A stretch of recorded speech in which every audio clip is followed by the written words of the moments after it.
We are coming to you live from $1 Million Studios. Your boys, Chris Speez, a.k.a. White Wine, and the benchmark of professional wrestling, Mr. Silky Baines. That would make me Black Ripple. Dated myself with that one. Speez in the Benchmark Show on a Monday night, April 8th, 2019. We thank you so much for being with us here on Twitch. We hope you'll consider following the show, and you can also become a subscriber to the program for as little as $4.99 a month. You got all the information scrolling down below there. You can also leave some bits to help us out, or leave a tip at the tip jar, tinyurl.com/SB tip jar. Tell them why, Silky. Because these bills need to get paid. Indeed, they do. Shout out to you, Alice. And, of course, as always, folks, join us on the phone lines if you like. 832-937-4559 is the number to get in. That's 832-93-SILKY. 832-93-SILKY. It is the day after WrestleMania, the Raw after WrestleMania. So we're going to be giving you our WrestleMania thoughts, some thoughts on the Raw after WrestleMania. And wow. Just, I don't know what was going on. I don't know what WWE thinks sometimes. See, of course, one thing works and one other thing doesn't work. So that's just the way it's going to go. How about it? Texas Legend fans, Brian, thank you. Bill WB, we appreciate you, sir. Thank you for the bits.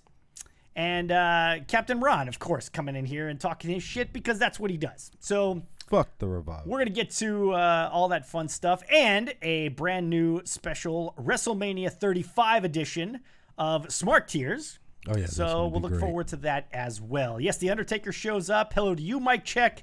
Thank you, Bob Aruski, for pointing out my one job. One job. One fucking job. Yeah, I don't know what's going on with that, but it's one of those things. See, we're getting the money again. Thank you, Mike Check, for the bit there. We appreciate it. Brooke, thank you very much. Of course, she's a fan of the shirt. Jody Mania, good to see you. Good to see all you guys. So once again, if you're new to the program, give us a follow here on Twitch. We appreciate that. And again, consider becoming a subscriber. I'm working on these emotes so we can get those in there very soon. And Brooke's mom was happy to see The Undertaker. I'm cool. Sure Silky was as well. No, I was not. He's always a fan of The Undertaker coming back. His face looks like leather. Well, his face looks like Kane's mask. Jeez. That's not good at all.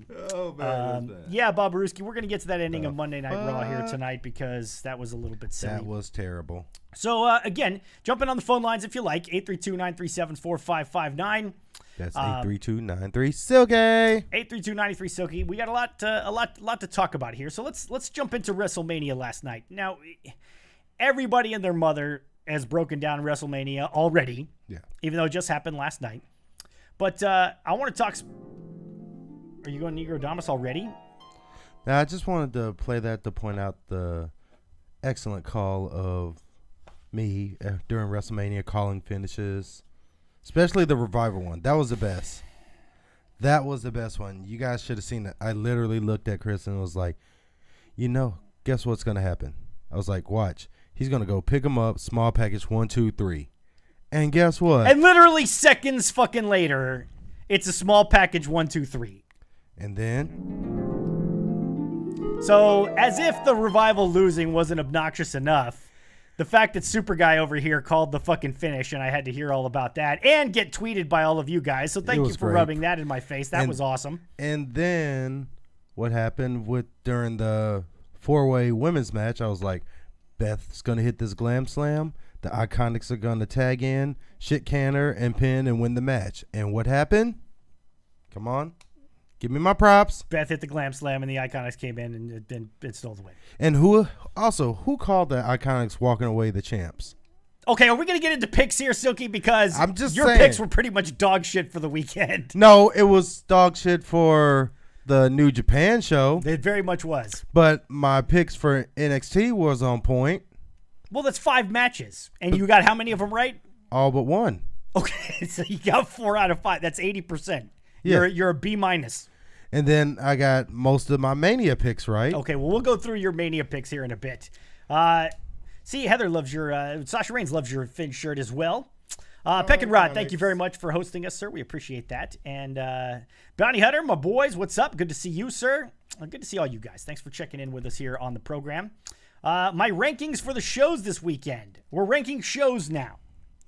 Hey, Raven's that's Blood my can do it. shit. No, that's not your shit. Your That's shit my is shit. ranking Rankings wrestlers. is my shit. She's ranking shows. She says Rankings is TakeOver my number shit. 1, WrestleMania number 2, G1 Supercard number 3. I don't know about that.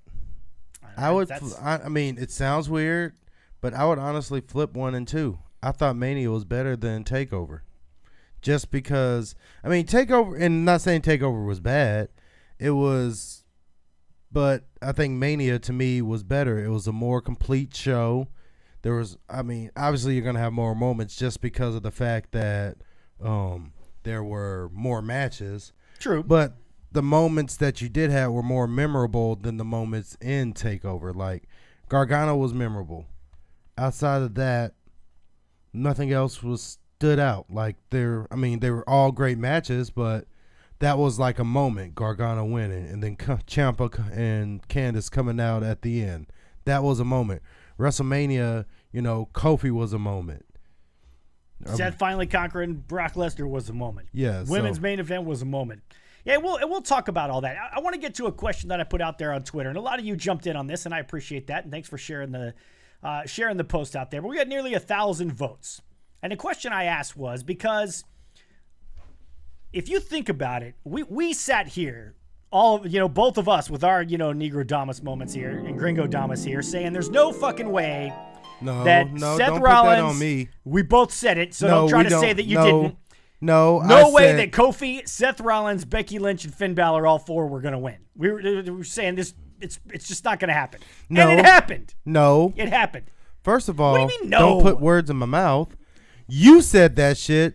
I said if they weren't going to give it to us, unfortunately, Kofi was probably going to be asked out and be the one to lose. Okay. But I didn't say there was no way. You said that. Okay. You didn't disagree, so we'll put it that way. I did disagree. Anyway, it all happened. And so, and still, if you looked on the Twitters last night, there were still people that were upset. Yeah, there's always going to be people that complain. But the question that I asked was, I said, okay, fine. Here's what I want to know.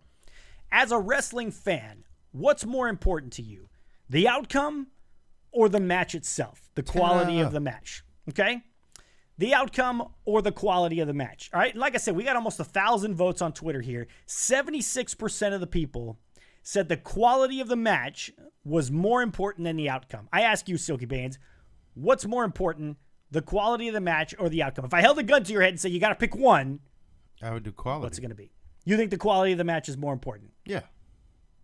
Because that's what everybody else seems to say. So my question was this. Okay, go ahead. I don't want to interrupt you. Go ahead.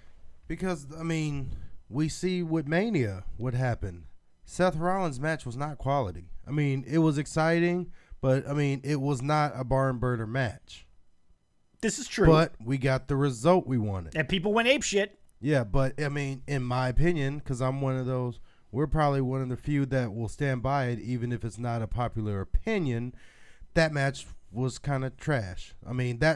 Because just for the simple fact of if this match, the same match, but reverse and Brock Lesnar wins, people will be all on here saying that the match was trash. I totally agree. agree. If it's trash from Brock Lesnar, it's the same 2 people in the match, the same amount of time. The only difference is the winner. It's still a trash match. But, it was exciting. I'll give you that. But you compare that moment to Kofi Kingston versus Daniel Bryan, who gave us a classic. It was a great match. It was a great match. So you're telling me that if Daniel Bryan went over in that match, we'd still be sitting here today and people wouldn't be pissed off and they'd be saying that it was a great match? Hell no. I'm saying if Daniel Bryan won that match, I wouldn't be pissed off. I'd be bummed that Kofi didn't win, but if they put that same match together, the only difference is Daniel Bryan wins, I'd still be here saying that match was match of Mania. That match stole the show. I just think, and it was interesting because that's what I wanted to hear. Because my thinking was, look, people have been clamoring for Becky Lynch, Becky, give her all the titles. She has all the fucking titles. Mm-hmm. They've been clamoring for Kofi gets the title. They've been clamoring for somebody to take it off of Brock Lesnar, preferably Seth Rollins, and Seth Rollins takes it off of Brock Lesnar. And yet, when I was looking around on Twitter today, I still found people finding fault with it. And that's kind of where I asked the question. I was like, because there were people, and I tend to fall into your camp, particularly with the main event. they fucked the ending of the main event. The ending was It was just fucked. it was not good. It was not good. But I mean, I would like to hear some stories on what happened, because I mean, literally, that could be any number of things. It could have been the ref fuck up. It could have been Ronda's fuck up. It could have been Becky's fuck up. It could have been the back saying, "Hey, we're running over. Count this 3." I mean, from all accounts that I've read online, is that Becky was supposed to win the match. It seems that may not have been the spot she was supposed to win it at. Yeah. So maybe they're going a little long, and then the back tells the ref, "Hey, count this 3." Exactly. And the ref does. I mean, because it's only a slight second. And honestly, I think people are blowing it out of proportion. Because literally, the ref counts 1. She bridges on her neck. And then Becky puts more weight on her shoulders to bring her back down 2, 3. So it was like not even half a second her shoulders weren't on the mat. Well, let's not make it like this is Hogan and Andre the Giant from Saturday Night's Main Event, where it's very clear his shoulder was off the mat and the ref counted 3 anyway. New York City Screwjob, says Beck and Rod. Ravensblood said she read that it was called backstage to wrap it up. Yeah, and I heard a rumor. Jody Mania says there was a rumor that Ronda broke her hand. I saw another rumor that maybe Charlotte had messed up her back or something like that. Bob Ruski says one person said it was planned, one said it wasn't. I'm not going to buy any of this shit until Vince McMahon comes out and says it, which he's not going to. Yeah. So, in other words, we're never really going to know. Yeah, exactly. We're not going to know. But at the end of the day, the fans got what they wanted. Becky winning.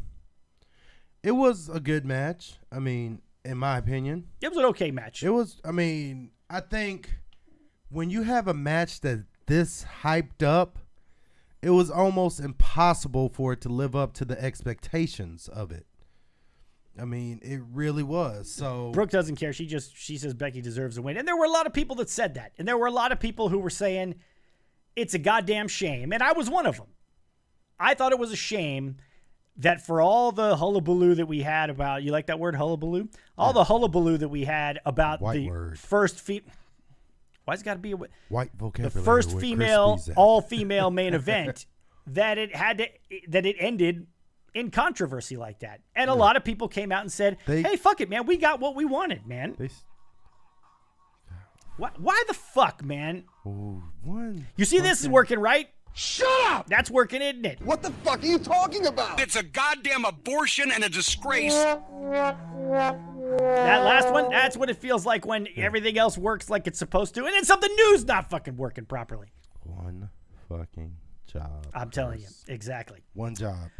I like Speed's NWO Cat. Thanks, Alice. I appreciate that. Charlotte didn't win, so I don't care, says Ravensblood. That's fine. I'll take it with a grain of salt. Sure. Yeah, for sure. Yes, Ronda did break her hand. We'll see.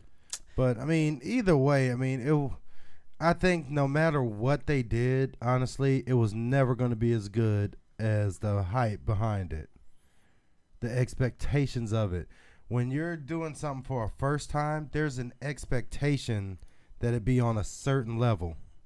But isn't that what comes? That's part of what comes with the territory being the main event of WrestleMania. Yeah, but I'm just saying, this is history. You know, this is not just a normal, Universal title or WWE Championship match. Thank you, Tim. This was women main eventing the biggest show in the world, the biggest wrestling show, when nobody thought that this could happen. Like literally 2-3, not even, I'd say about a year ago, I was like, man, you can probably pull up shows where we talked about women main event in WrestleMania, and I was like, it's not going to happen now. This is going to be, thank you, Mike Check. This is going to probably be a couple years down the line before it happened. So I just think that at the end of the day, I mean, we got what we wanted. Let's just not look into it too much. That's fair. And the same thing was being said about the Seth Rollins and Brock Lesnar match. I thought it was a great kickoff match in that it got the crowd fired up. That crowd was going ape shit. Silky said it maybe got them too fired up because they were so out of control, on fire for Brock Lesnar getting beat, that maybe it was a pretty big come down. And they really didn't get back up again until the Kofi Kingston match, which is fair. I like the fact that, and you said this last night, if you're going to put the Universal title on first, it's kind of insane, but the way they set it up by having Paul Heyman come down there and say, look, if we ain't going on last, we're going on first and we're getting the fuck out of Dodge, because it makes Brock and Heyman look like even bigger assholes, which is perfect. Again, I thought the setup was great, and what happened at the end of it, I thought it worked out.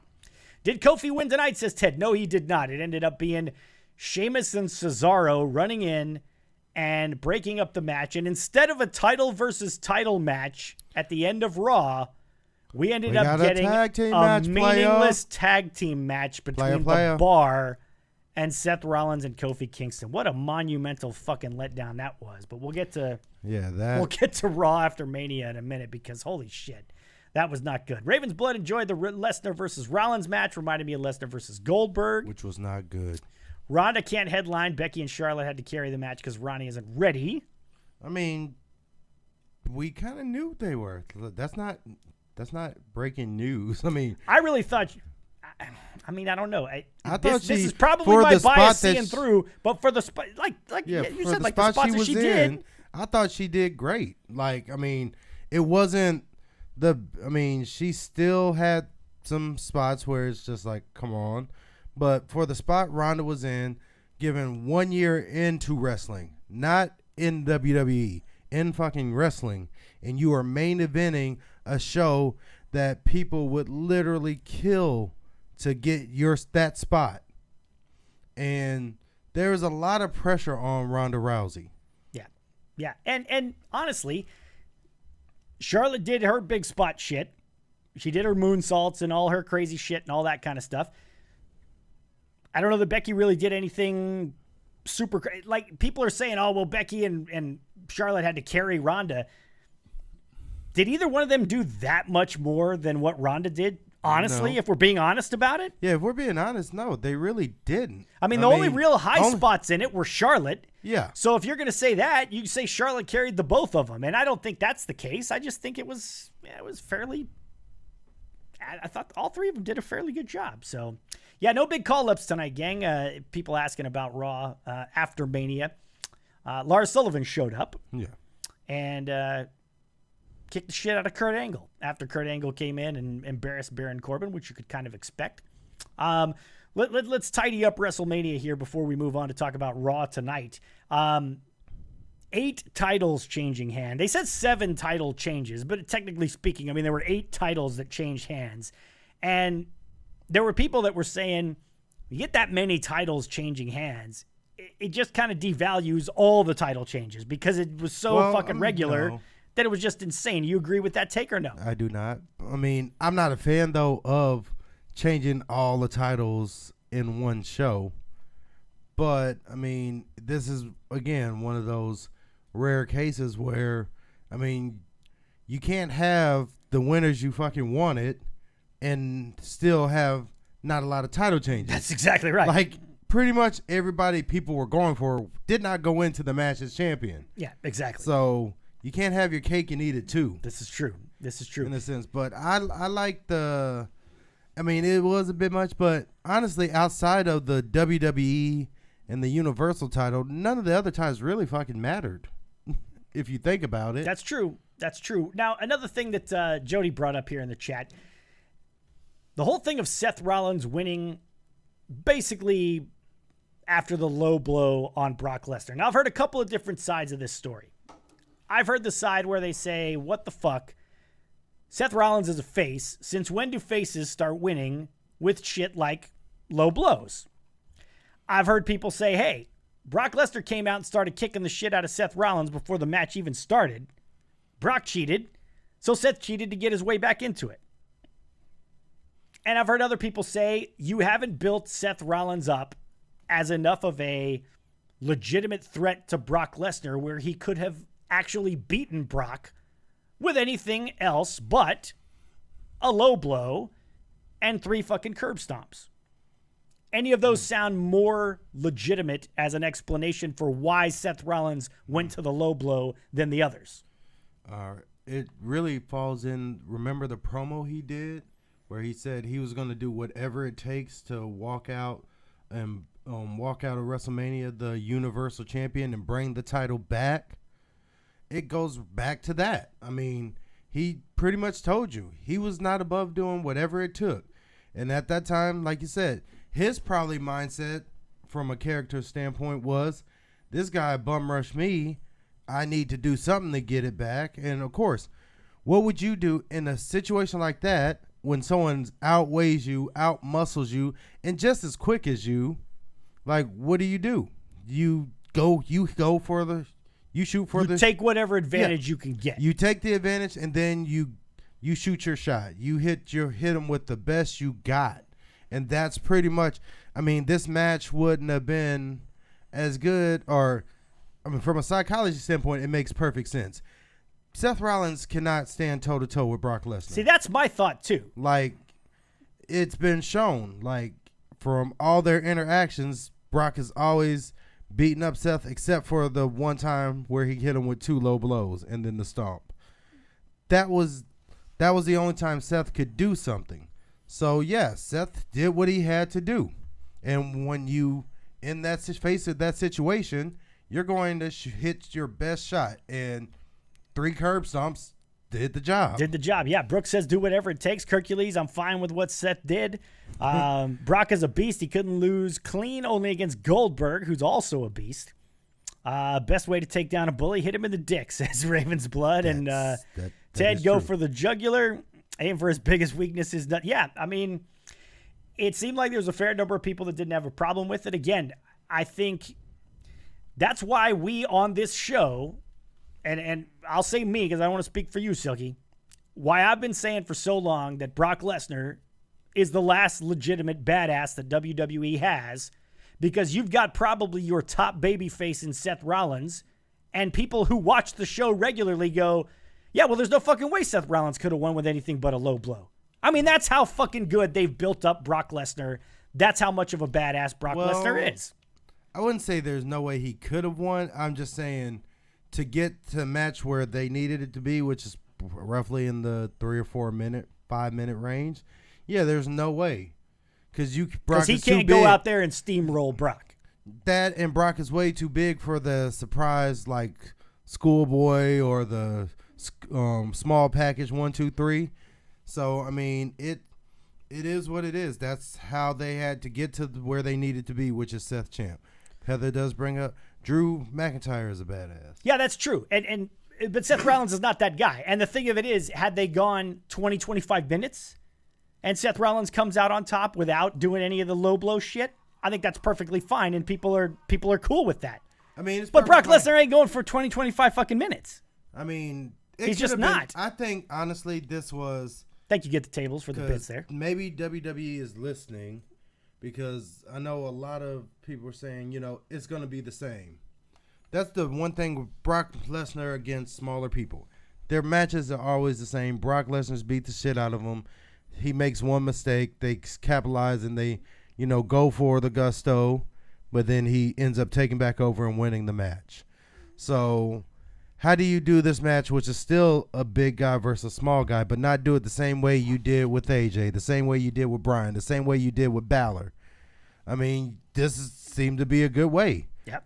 I mean, it doesn't really take away from Seth, because he's almost justified in what he did. Yeah, I'm with you. And shout out to those of you who are joining us for the first time, seeing some new names over here in the chat. So welcome to you guys. Glad to have you with us. Hope you'll stick around. And again, consider following the show. Turn those notifications on and such. And nothing. I mean, like I said, there's tons of WrestleMania talk. The talk of it seemed to be the main event, Seth Rollins and Kofi Kingston. And fans got what they wanted in a lot of ways, and I was very interested to see that people seem to be more. It was really weird that, it's a stark contrast from TakeOver, which pretty much almost everyone retained their titles. Yeah. And then you go to Mania and everyone's losing them. This is true. Bobarooski says, by the way, when Raw went off the air, Dean and Roman came out, did the fist bump, and Seth said some words. Fans booed Roman because you're in New York City, and that's what they do. Maybe we don't judge this new era under old era ways, says Mike Check. They're not listening. If they were, they heard AEW chants at the end of the show. I was expecting some call-ups. Yeah, maybe so. Lashley with his evil contacts was kind of weird. Yeah, the Finn Balor match. Look, there were a lot of matches on there that we've just gotten to this point where everybody's got to get on the fucking WrestleMania card. Yeah. And there were a lot of matches that didn't need to be on there. It's just that simple. I love Samoa Joe. I absolutely love you. That fat bastard, you call him Sloppy Joe. We call him what we call him, but let's face it, I love Samoa Joe. His match didn't need to be on the WrestleMania card. It really did. Especially, I mean, if you're going to do like a minute and a half maybe and choke him out, like, what was the point? That match you could have done a minute and a half on SmackDown. Yeah. We didn't need a dance break. We didn't need to see Carmella and R-Truth in a fucking dance break, especially towards the end of the show when everything else had already gone on. We didn't need to see Demon Finn Balor and Bobby Lashley again. Yeah. And great, we got to see Demon Finn Balor. Okay, that was swell, but we didn't need that. So, the ones where the emotional investment were there, I thought, for the most part, delivered. Kofi and Daniel Bryan, for me, was match of the night. Yep. Not only from a historical standpoint, but just from an emotional investment standpoint and from a pure wrestling standpoint. I think they checked all the boxes. I mean, historical how? Historical in that, depending on who you ask, he was the first black man to win the WWE Championship. He was not, but okay. Who was the first black man, Silky? We'll play a little wrestle trivia here. Who was the first black man to win the WWE Championship? You know what I'm going to say. Well, tell all the people because they don't know what you're going to say. They know what I'm going to say. The fucking Rock. Okay. He's the first person that had that was African American because you are identified by what the race of your father, right? So is that how it works? I don't know. How it works. I honestly don't know. You would know because you're white and this is your true. wife is white, so your kid is white. This is true. But like and me, he identifies as a white kid. Yes, he does. We're just going to throw that out there in case you were wondering. But like for my children, on their birth certificates, it says that they are black or African American, because my wife is from the Philippines. She's half Filipino, half Mexican. So though my kids are a mixture of all, because I'm black, they're considered black. So because The Rock's dad is black, he is black. Okay, I'm just making sure. Samoan because is everybody a place keeps saying, that he Samoan, fucking man. comes from. Rock identifies as Samoan, so he doesn't count. All I've been hearing on Twitter forever was, don't give me The Rock because he doesn't count. No, Black folks saying The Rock doesn't count. And again, what kind of shit is that? And you said it last night. What did I say last night? You said that black was before folks, he became a fucking Hollywood success and the biggest fucking action star, and now we claiming him. 100%. I'm not even gonna lie with you. That's exactly right. Now black folks is like, you fucking black, man. Yeah. Like we claimed Tiger Woods until he fucked up, and now he's Asian. Fuck that. I didn't know you had given Tiger back to the Asians. Oh yeah. Oh, he was gone. Because all the shit I heard forever about Tiger was, Tiger, you talk that combination shit all you want. You black. No. Yeah, when he was on top winning Masters, now he can't hit a putt. Fuck that. He's Asian again. Holy shit. 832-937-4559. So what have we learned, people? If you're part black and you're successful, we will claim you. Since Tiger's no longer successful, he gets the boot.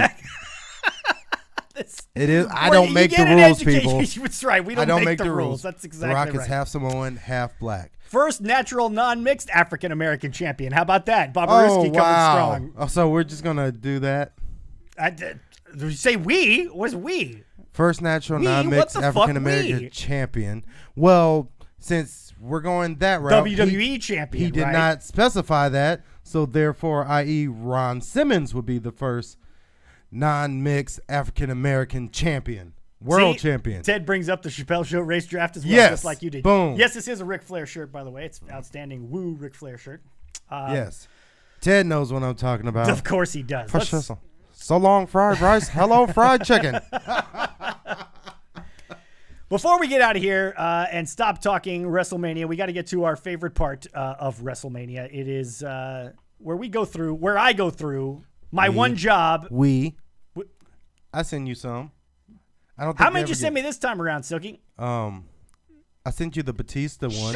You didn't send me shit, is what I sent you said. the Batista You sent a meme. whole big fucking steaming plate of fuck all. I sent the Batista meme, which was awesome. So anyway, was it not? I go through and find the worst of the worst, the biggest crybabies on Twitter in a segment that we like to call SMARK TEARS.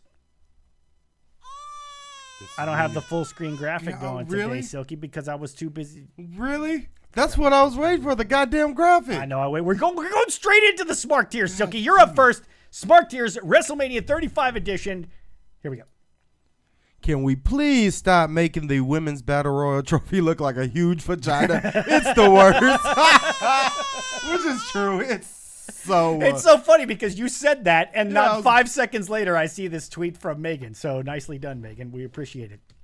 What the fuck is going on with No Way Jose? Has he turned into Naomi? Stop it, Mike Check, with the graphics matter. I know the graphics matter. It's just stop it, all of you. I don't want to hear it anymore. I'm glad Otis didn't win anything. Fuck that That's guy. Wrong. No. Yes. No. I love status. What's the status? That's not Follow true this at all. bitch. I don't know who she is. Follow her though. This bitch. Oh. Shawn Michaels looks like one of those strippers that pop out of a birthday cake. Oh, Dude, my you God. cannot wear a necktie and a non-collared shirt.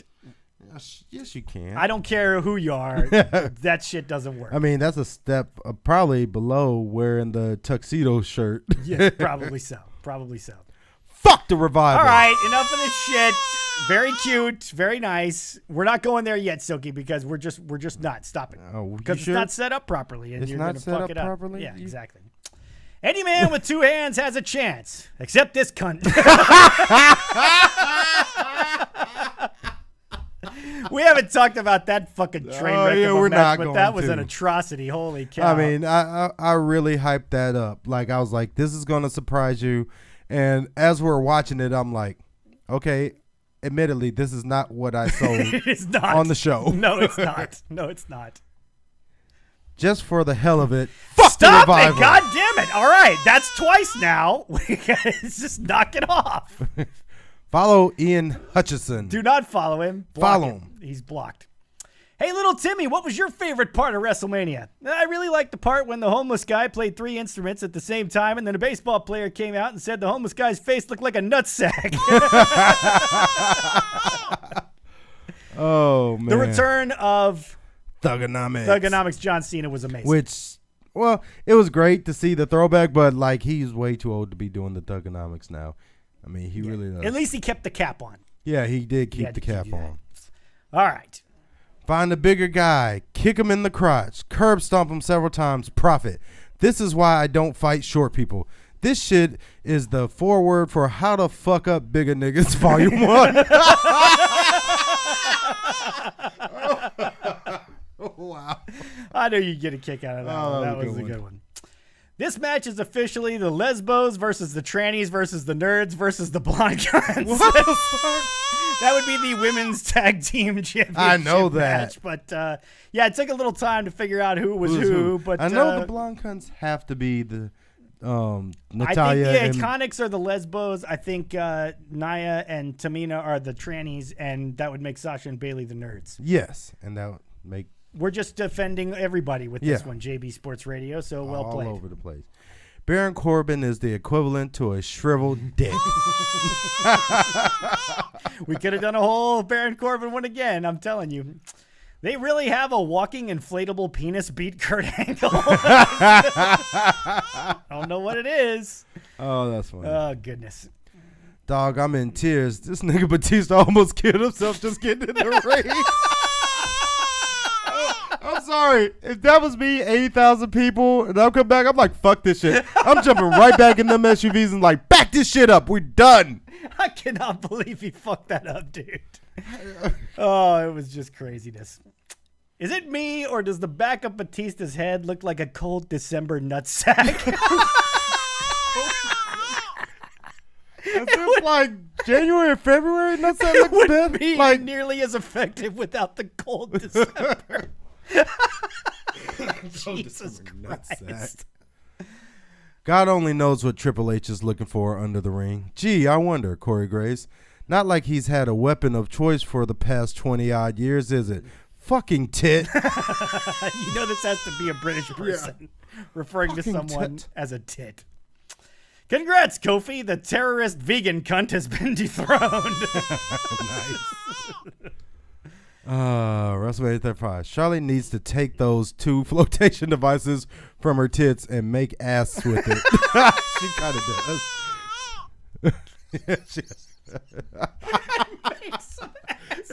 It makes so much sense. Oh my goodness. Ronda coming off the top rope with all the grace of a flightless twat.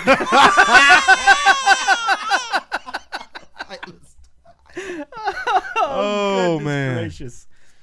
That fake ass angry look Ronda Rousey is always sporting in her matches makes me want to slap her in the face with my penis. Wait, okay, that's a sad, like a scary look into the inside of this motherfucker right here. God. And finally, fuck this shit, fuck this night, fuck WrestleMania, fuck all. There you have it, folks. The WrestleMania 35 edition. Wow. Of SMARK TEARS. Goodness gracious. Oh my God. A cold December penis. Cold December Nutsack. Sorry, that's even better. Oh my God. Can we talk about the news from the watch along with the Iconics win? I don't know about this, Mike Check. You're going to have to fill me in because I don't know. All I know is that I called it. Of course you did. Of course you did. Yeah. Okay. You called it. You called the Revival silliness. And if it's not bad enough, all right, let's get to Monday Night Raw tonight because the Revival got the rematch tonight, which they should have gotten, and they should have won the fucking belts back. But no, we're just going to continue to take a big steaming dump all over the tag team division in WWE by letting these fucking ass clowns, Zack Ryder and fucking Kurt Hawkins, who hasn't won since before my fucking son was born, apparently, and he gets a win, back-to-back wins against the top guys. It's ridiculous. It's completely ridiculous. I can't even do it. Yeah. Exactly. But actually, you should be. No. Which, coincidentally, I thought it would have been better if. But I couldn't go between. I thought between that and the woo. But I'm a big Cleveland fan, so I went with. No.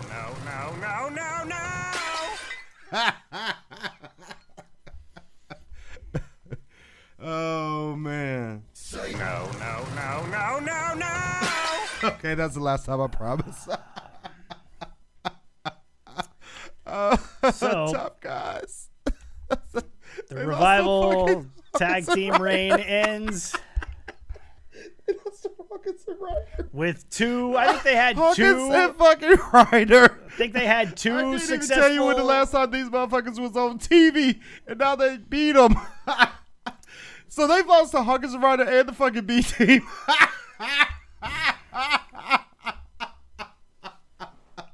Oh God. Ooh, How many title defenses did they have? Was it like 2? Who? The Revival?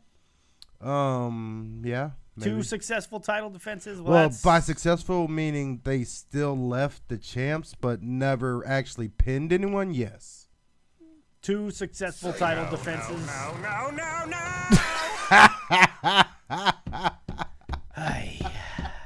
Oh shit! They lost to these guys.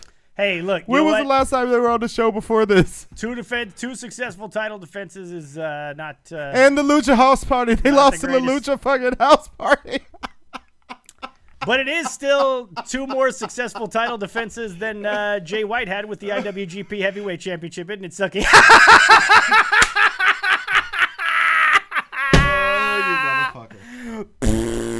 Oh, you dirty bitch. Boom! How you like them apples, Silky? Yeah, that's what you get. Yeah. There it is. Jay White, my fucking ass. He wishes he had the same success as the top guys.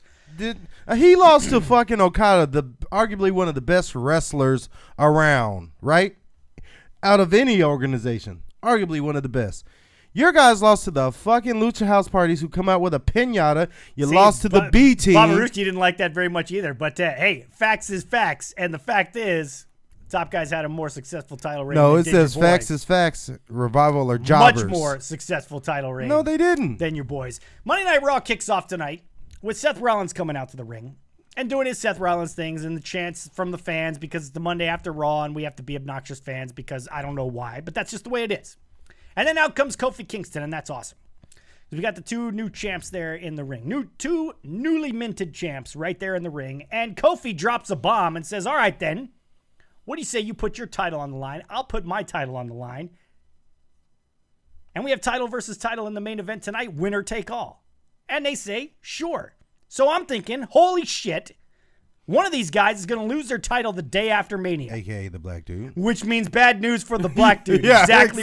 Right. Because that's exactly where I went to. I was like, oh, fuck. Man, they're about to fuck Kofi out of this right away. Really? They at least gave Christian 5 days. Can you give this motherfucker 5 days? Exactly. Bounty Hunter, thanks for stopping in, man. Appreciate it. So we're sitting here trying to figure out, is there any possible scenario where one of these guys doesn't lose their title? And fans are kicking up all kinds of responses. Maybe Undisputed Era shows up, and that's going to be their big debut. Or maybe this is finally the time when Big E turns on the New Day, and so on and so forth, and blah, blah, blah. And then, as the show went on, you start thinking to yourself, holy shit, maybe, just maybe, they actually are going to unify these titles, or they are going to have one guy hold both titles. But oh, no, this is WWE, folks.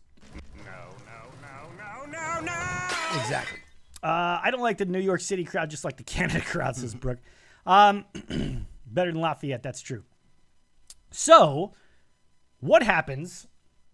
The match is broken up, and we do get a DQ finish. And who's it broken up by? Of all the potential people that you could have come in and make this shit interesting. Yeah, Brock Lesnar come in there and kick the shit out of both of them. Everybody would have hated it. It would have been fucking spectacular. They would have booed his ass out of the building. Great heel moment. Whatever. You could have had somebody coming up like the Undisputed Era, like they talked about. All this stuff. What happens? Who shows up? The fucking Bar. They don't set the bar. They are the bar. Now, I like the Bar. They've grown on me over time. I was not very impressed with them when they became a tag team. I was like, all right, this is some bullshit that they just threw together. But they've stuck with them, and they've become a legitimately good tag team. Yes. What the fuck would you interrupt the main event the day after WrestleMania when you've sold your crowd and the people watching at home on a title versus title match, and you interrupt it with the Bar so that Kofi and Seth Rollins can team up together and have a tag team match against the Bar?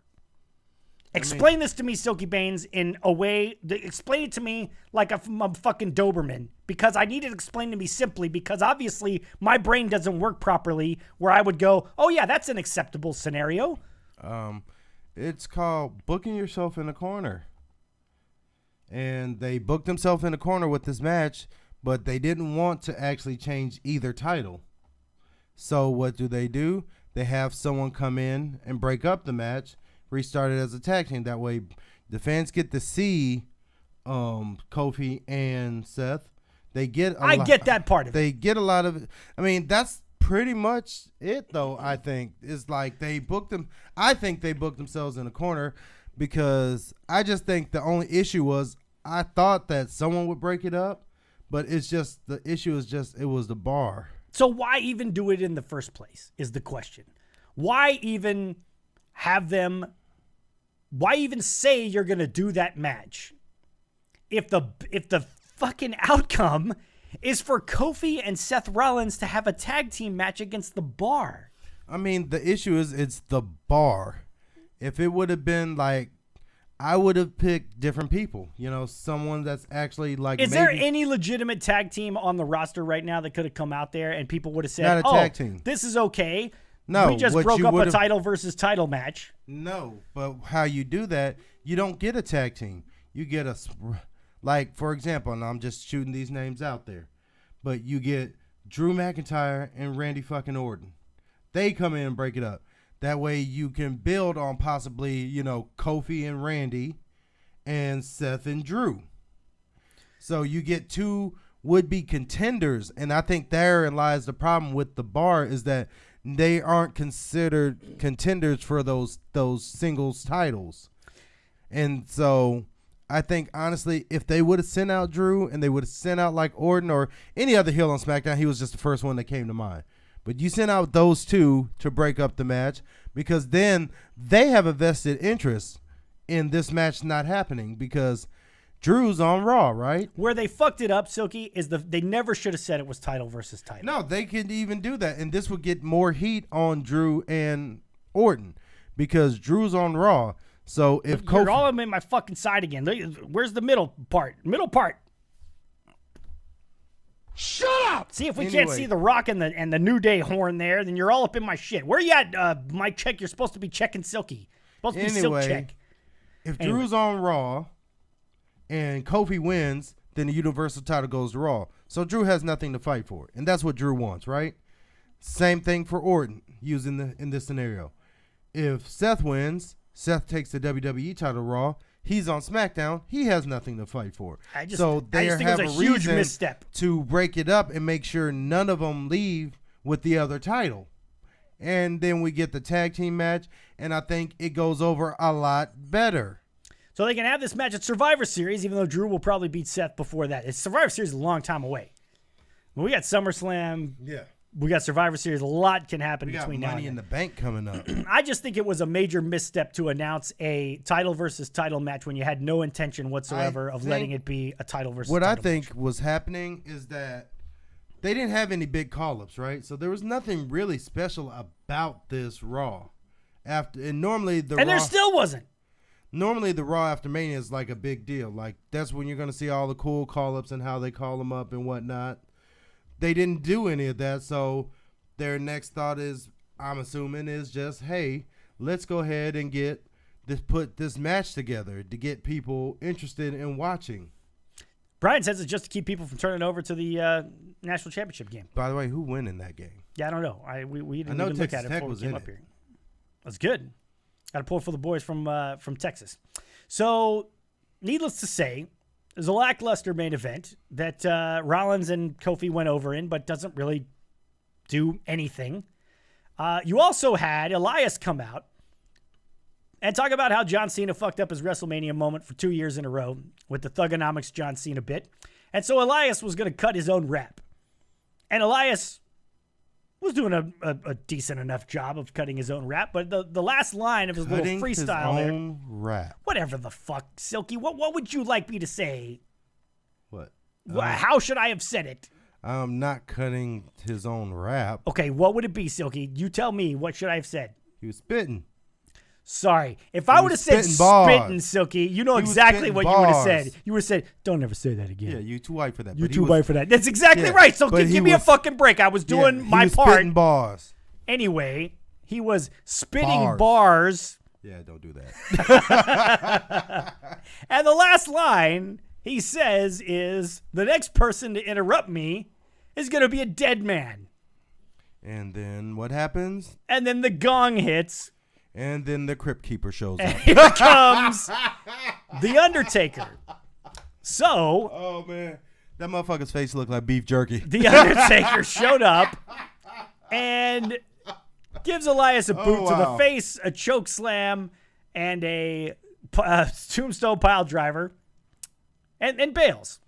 And to be fair, The Undertaker still gets an enormous reaction from the crowd. The crowd goes absolutely apeshit. I mean, I love Tales from the Crypt. Again, stop it. I mean, come on. You got to admit. No, that he's motherfucker has aged. He has aged a lot. Yes. A lot. And the long hair thing is not working as much when not working. You got the very thin strip in the front going. But he looks like his skin looks like Kane's mask. It's not nice, Silky. I mean, it's not nice every time you calls Samoa Joe Sloppy Joe. Well, that's not nice. Sloppy Joe. Well, it is so what it is. If you can do that every time you mention Samoa Joe, I can mention that the Undertaker looks like processed leather. Okay, fair enough. So anyway, again, another appearance that really did nothing for any storylines, did nothing for Elias, really. I don't think there's an Elias Undertaker program that we're working towards here. So, oh God, I hope not. Not really sure about all that. We did see a couple of returns to Monday Night Raw. First of all, Alexa Bliss returning to in-ring action. Had a match against Bayley, which Alexa Bliss won, which was nice to see her back in the ring. Get a nice win against Bayley. Kind of interested to see what happens with Bayley and Sasha now that they're not the tag team champs anymore. And we also had Sami Zayn return to in-ring action and get himself an Intercontinental title shot against Finn Balor, and it was a fairly entertaining match. It was a good match. Finn Balor gets the win, as you might expect. And Sami Zayn goes on to cut a promo basically saying, I didn't miss this. I didn't miss you people. It's a Sami Zayn heel promo, basically shitting on the fans, and they weren't really buying it. Yeah, it seemed like they were cheering him. Yeah, they were cheering him for a while, and then Jody Mania said, I think she's implying we need to lay off Undertaker. Because he's not a spring chicken anymore. That's right. See, even though his face looks like the skin of fried chicken. Stop it! You're doing it again. Stop it, Jody Mania. I'm trying, but you gotta. I'm trying to reel him in. Oh man.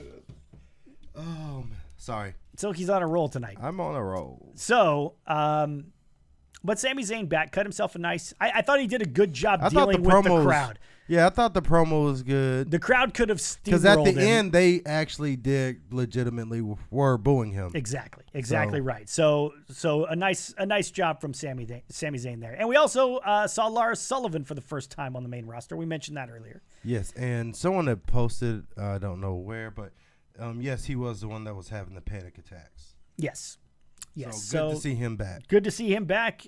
Came in and, like we said, worked over Kurt Angle.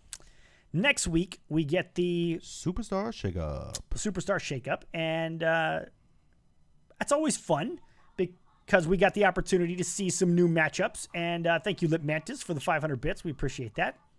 I haven't read a lot about who's going where and how this is all going to shake out and so on and so forth because I kind of like to see what happens when it happens. But and Bob Rusi, to answer your question, which I'm pretty sure this is not what you were asking, I wish. Yeah, it was Dana on Silky. I don't think that's what he was going for. I'm pretty sure it wasn't, but that's how I read it. Commas are your friend was Black Man's Kryptonite. Black Man's Kryptonite. So it's always interesting to see what kind of matchups we might get from people switching shows and so on and so forth. Sami Zayn's promo would have been better if they saved it for next week in his hometown. Yeah, you always roll the dice, though, with that kind of scenario because you always worry that the hometown's just not going to play along. Brooke wants to see Finn over to SmackDown Live. Any particular matchups that you're looking forward to that we might potentially get from the Superstar Shakeup? We haven't seen, Seth Rollins on SmackDown Live. No, we have not. We haven't seen Finn Balor over on SmackDown Live. We could see some of the SmackDown Live tag teams coming over to Raw and get some new matchups there. But anything in particular that sticks out to you that you might see? There's been a lot of speculation that Brock Lesnar, if and when he does return, would return to SmackDown Live, seeing as how they're going to be on national television on Friday nights. Mm-hmm. Any thoughts on that? I don't think we're going to see Brock for a little while. I don't either. I mean, I don't know. It's fine by me, and not because I hate him, but, that's how you do an attraction. So when he does come back, it will be a big deal. Yeah. So I'm okay with that. Dana Brooke looks so different. Yeah, I don't know what's up with her, Alice. It's very and that promo was very odd. Yeah, I didn't see. It was very strange. Should I call in about my thoughts on it? Mike Check, you could always call in. Whatever you like. Brock's going back to the UFC for sure for a while. Yeah, Revival and Usos would be good. Yes, definitely. It would be good. I mean, the Revival would almost definitely lose because Stop it. If they can't beat the Lucha House Parties. They did beat the Lucha House Party. Thank you very much. Finally, after what? It doesn't matter, finally. They beat him once. Well, you're the fucking Rock all of a sudden, finally? You're going to run Juanito off. And he actually enjoys being here on the show. The B team. Fucking Hawkins and Ryder. They lost to the goddamn Major Brothers. People don't even remember they were the Major Brothers, and they lost to them. You know what it is? Next, they're going to be losing the goddamn Deuce and Domino. It's a goddamn abortion and a disgrace. Don't get me started, because you know it is. You know it is. And you just like to pretend like, oh, yeah, I'm just going to give Chris shit because blah, blah, blah, blah, blah. I mean, yeah, they're going to be losing to Deuce and Domino next. Stop it. No Mojo on Mania is disappointing. No Kevin Owens on Mania I thought was a little bit disappointing. Why would you want Mojo on Mania? No. I'm pretty sure you're sarcastic with that, but why would anyone want that? Dana Brooke got replaced with another woman back when that bodybuilder boyfriend died suddenly. It's a different woman altogether. It's a Dave moment where we've changed him out. Even worse, no Gronk. Yeah, no Gronk either. That was another person that I was watching Dr. Huge earlier. They were trying to figure out who was going to show up tonight. And, Gronk was one of the names that came out. But, yeah, no big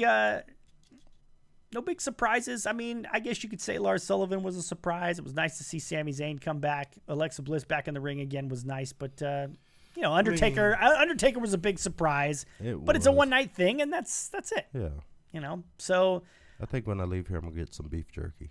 Stop it. God dang it. A rather underwhelming Monday Night Raw after Mania. Yes, we saw the Enzo and Cass run in at the G1 Supercard. It seems like those two might be headed for Ring of Honor, but we'll see how all that plays out. Revival will lose to people in wheelchairs. I so see that happening. We are back on Wednesday night roll over their toes at and 8 p.m. fall. Central, where hopefully the benchmark of punctuality will be here on time for the program. I guarantee nothing. In the meantime, but you will get my power rankings. We hope you guys. And you will read them as I wrote them. Will follow us here I on turn Twitch. on your ass. And of you course, read the shit like I wrote it.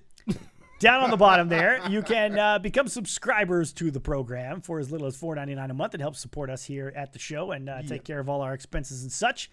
We appreciate all of you guys dropping bits here tonight. That was awesome. Lit Mantis, Get the Tables, Bill, Brian Bustin for Autism, our friend Tana, and Mike Check. Thanks to all of you for dropping bits tonight. We're always very grateful for that. And once again, go ahead, sir. And first of all, Texas Legend, I'm going to show up on time, possibly, and I want those possibly, and I want those 25,000 bits. 25,000 bits is a lot. So I know, and you better pay up when I show up. Okay, possibly, exactly. Twitch Prime, baby, that's another one Lit Mantis brought up.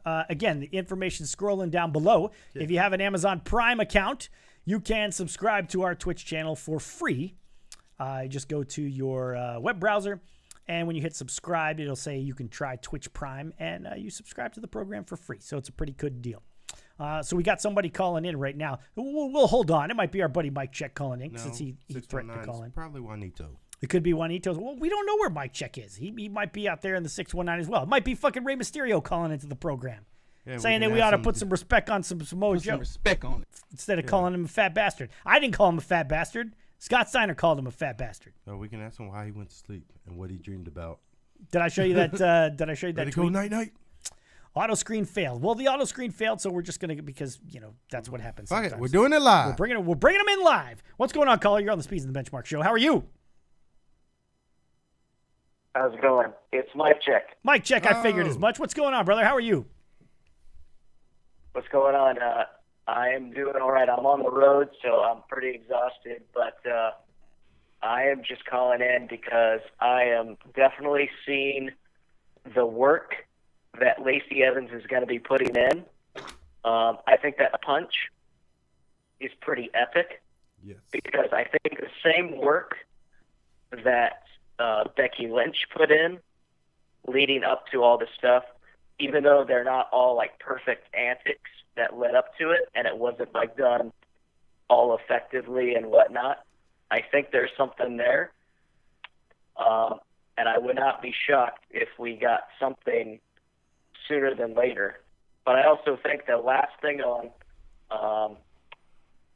Raw is a hint that the bar is going to get broken up. Could be. Let's talk about Lacey Evans first and I'm glad you brought that up, Mike Check, because we did let that pass. So Becky Lynch came out to the ring and essentially cut the, hey, I'm the champ now, yay, Becky Lynch, we love Becky Lynch, so on and so forth.